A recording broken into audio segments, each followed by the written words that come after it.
How is everyone doing? Welcome back to another episode of The Banker Next Door. I'm your host, Dr. Joe Berquist. Today, we're going to be taking a look at the FDIC Quarterly Banking Profile for the second quarter of 2025, one of my more favorite banking reports, as it were. But before we get into it, I just wanted to show everyone this article from Banking Dive, which covered the report. And this was titled FDIC Capital One Discover Deal Dents the Second Quarter Bank Profit. So aggregate net income for banks insured by the regulators fell 1% to $69.9 billion in the quarter due to higher provision expenses tied to Capital One's acquisition of Discover. So again, just to note for people, we're going to look at the whole report here in just a second, but the report breaks down, basically does the overall industry as a whole, and then it gets down into community banks, and then it talks about the diff. And we'll get into the diff in just a second. So just a couple of things that it point out here, just a couple bullet points. So bank sector net income dipped in the second quarter compared to the first, largely due to an increase in provision expenses tied to Capital One's acquisition of Discover, the FDIC said Tuesday. For the 4,421 FDIC-insured commercial banks and savings institutions, aggregate net income fell 1% to $69.9 billion in the quarter, according to the regulators' quarterly banking profile. The primary driver of that profit decline was higher provision expense, which rose about 33.7% to $7.6 billion, the FDIC said. That increase was largely attributed to Capital One's acquisition of Discover Financial Services, as accounting standards require the acquiring institution to recognize a provision expense related to certain acquired assets, the regulator said. So again, I just wanted to point this out at first, just so everybody could understand that there was a greater weighting, if you will, or a greater impact upon the overall results simply from this major transaction between Capital One and Discover for the second quarter. So we're going to get into the report here, and I want to show it to everyone in this fashion, which has a lot nicer charts and graphs, a lot nicer things to look at here. But before that, we're going to jump to the actual report itself. And there is a link to this report down in the description down below if you'd like to click on that and go check out the report itself. So this is the quarterly banking profile for the second quarter of 2025. Again, we start out with the overall banking industry, as it were. So let's just take a look at the highlights here. So net income decreased from the prior quarter, down just slightly.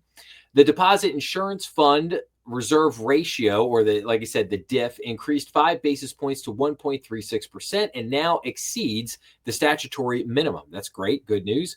Net interest margin remained relatively unchanged from the prior quarter. Loan growth accelerated from the prior quarter. Domestic deposits increased for the fourth consecutive quarter, and asset quality metrics remained generally favorable, though weakness in certain portfolios persisted. So overall, the news was really good for the second quarter of the year. I just want to see, the one thing I just wanted to point out was provision expense increased from the previous quarter and a year earlier. So quarterly provision expense totaled $30 billion in the second quarter, up $7.6 million or 33.7% from the previous quarter, and $6.7 billion or 28.9% from a year earlier. This increase was largely attributed to the acquisition of one large bank, as we discussed, Discover Card, coming out of there with Capital One. As accounting standards require the acquiring institution to recognize a provision expense related to certain acquired assets. Absent this large acquisition, provisions would have slightly declined from the prior quarter and a year ago quarter. The reserve coverage ratio, the ratio of the allowance for credit losses to non-current loans, was 179.4% in the second quarter of 2025, a modest increase from the 177.6% in the previous quarter. Now, if you want to get a little bit more detailed, I just did an episode about a week or so ago on what was called the CECL double count. So if you have kind of interest in maybe CECL and mergers and acquisitions and why the provision expense increases, a lot of that has to do with what's called the CECL double count. in a merger and acquisition situation. So you might want to go check out that episode to get some more information on that. But let's jump down real quick. I just want to take a look down and see how were community banks doing. And then we're going to take a look at some charts. So here we go. So community bank performance. So net income increased from the prior quarter, led by higher net interest income. Net interest margin increased from the prior quarter and the year-ago quarter. Loan growth continued in most portfolios. Domestic deposits increased from the prior quarter and the year-ago quarter, and asset quality metrics remained generally favorable. So overall, everything looking pretty good and pretty solid for community banks. And then we're going to jump down to the diff here at the bottom of the report. And here we go. So deposit insurance fund increased by $4.4 billion. The diff reserve ratio rises 5 basis points and ends the second quarter at 1.36%. And one institution failed during the second quarter.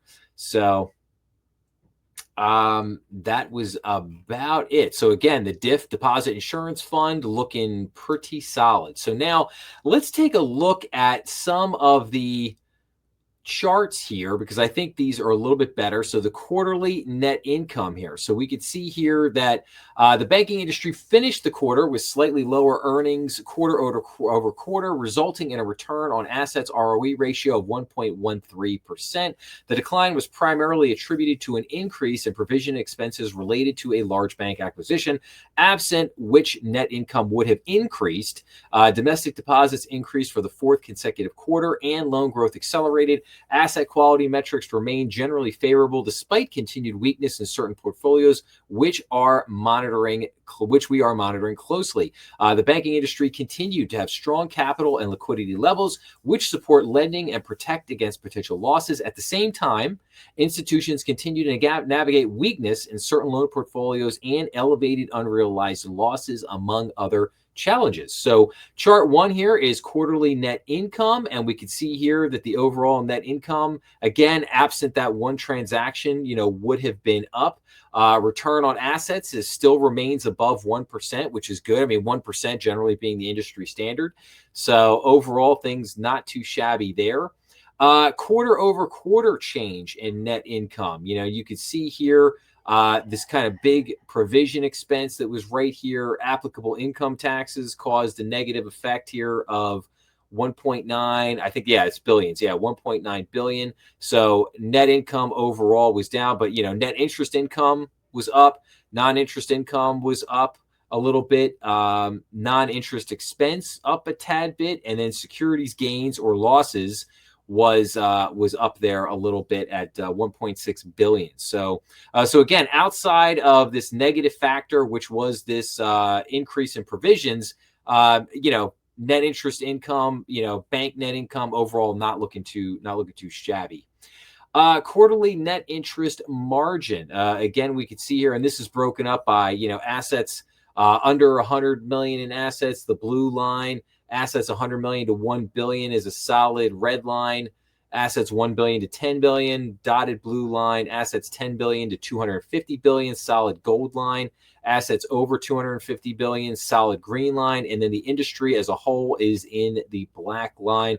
But we can see here the industry as a whole is over 3% on net interest margin, which is great. Again, 3% kind of being the industry standard. So anything, you can look at it like this: anything above 3%, you're doing pretty solid. If you start to get up to 4% or over 4%, you're doing really good. You're doing really, really strong. So that's good there. And then quarterly change in yield on earning assets and cost of funds. So this is an interesting chart here. So we could see the cost of funds actually decreasing a little bit, which is good. Yield on earning assets has actually also gone down a little bit here over the last couple of quarters. That maybe not so great. And then quarterly net interest margin, again, coming out here over 3%. Still doing just fine. So that's good. So cost of funds decreasing a little bit. That's good news. Quarterly net interest margin staying above 3%. Good news. Yield on earning assets, however, declining a little bit. That's might be maybe not so great. Then we get down in here to quarterly credit loss provisions. And you can see here over the last, couple of years, particularly over the last like 4 or 5 quarters, you could continue to see these loan loss provisions really going up. And again, it's broken down by a number of banks by different asset levels. But overall, the overall gist here is that, provisions are up, certainly not as high as they were going back to, say, like 2019, 2020, 2021. But, still elevated relatively overall if you go back over, say, like the last 15, 20 years. Loans and securities, 3 years as a percentage of total assets. And you can see here, percentage of total assets has basically been coming down. It was probably pushing up at around 40%, is now probably down to about 35% there. And then, but here's a big chart here, unrealized gains, losses on investment securities. You can see that this has been trending downward, but it's still a major, major problem in the banking industry. It's something that I've been talking about a lot over the last couple of years. Still is the sword kind of, the sword hanging over the head of the banking industry right now, because the problem is that this doesn't become a problem until it becomes a problem. And then what I mean by that is that, hey, you hit some kind of recession or something happens, your credit quality begins to deteriorate. Now this becomes a problem because you might end up in some kind of a liquidity crisis, and you might have to sell these securities at a loss to try to get the liquidity you need, which could lead to further problems, as we saw in the banking crisis of 2023. So this continues to be a big deal and still hanging out there. Quarterly change in loan balances. You can see this kind of popped nicely, which is great. Up here, up a little bit. What are we up to? About 200, now more than that, maybe about 250 billion. So that's good. 12-month growth rate also, heading upward, which is great. I mean, again, loan growth has been pretty anemic. And then past due and non-accrual rate and quarterly net charge-offs. I mean, you can see here still, past due and non-accrual rate below 2%, and then quarterly net charge-off rate below 1%. So again, couple of issues there. I'm sure that banks are monitoring, like office loans and things like that. But overall, not too shabby. Bank non-owner occupied, non-farm, non-residential loan, past due and non-accrual rates by assets. You can see here everything kind of trending in the right direction for most banks. Banks with assets over 250 billion kind of had a spike up there, but now has been coming down a little bit. Again, reserve coverage ratio for loan losses, up a little bit as expected, as what we went over. And then let me just see here. And I think we are kind of down here at the bottom. Okay, so we had, diff reserve ratio back to where we want it to be, which is doing well. Number of banks on the problem bank list, very, very low, well under 100. I think it's down maybe like 66, something like that. And then quarterly change in asset funding up a little bit over the last few quarters. Domestic deposits and then non-deposit liabilities. So again, nothing there, everything looking good. So hopefully people kind of like these charts a little bit more as we're going through this. Is something I thought I would try a little bit different. Like I said, usually I cover the report, but then I saw that they had all these great charts, and I was like, hey, people usually like a little bit better visual representation, as it were, on this kind of data. But overall, everything, looking pretty solid for the banking industry for the most part in the second quarter of 2025. I would expect the rest of the year to go about the same, unless there's some kind of crazy hiccup. But I would think that if interest rates get cut, that loan growth will continue to increase throughout the end of the year, which would be great. And then we'll just have to keep an eye on some of those, credit quality issues and things going on in some of the loan portfolios. But with that being said, I will wrap up by saying, if you like this episode, please make sure to like, share, and subscribe, as that always helps the channel. Remember, we are on YouTube, Rumble, and all major podcast platforms. Please be sure to leave your comments down below, as I always love getting back to everybody. And as always, make sure to check out some of the other episodes and other content on the channel. I thank you so much for watching and listening, and I will see everyone again real soon.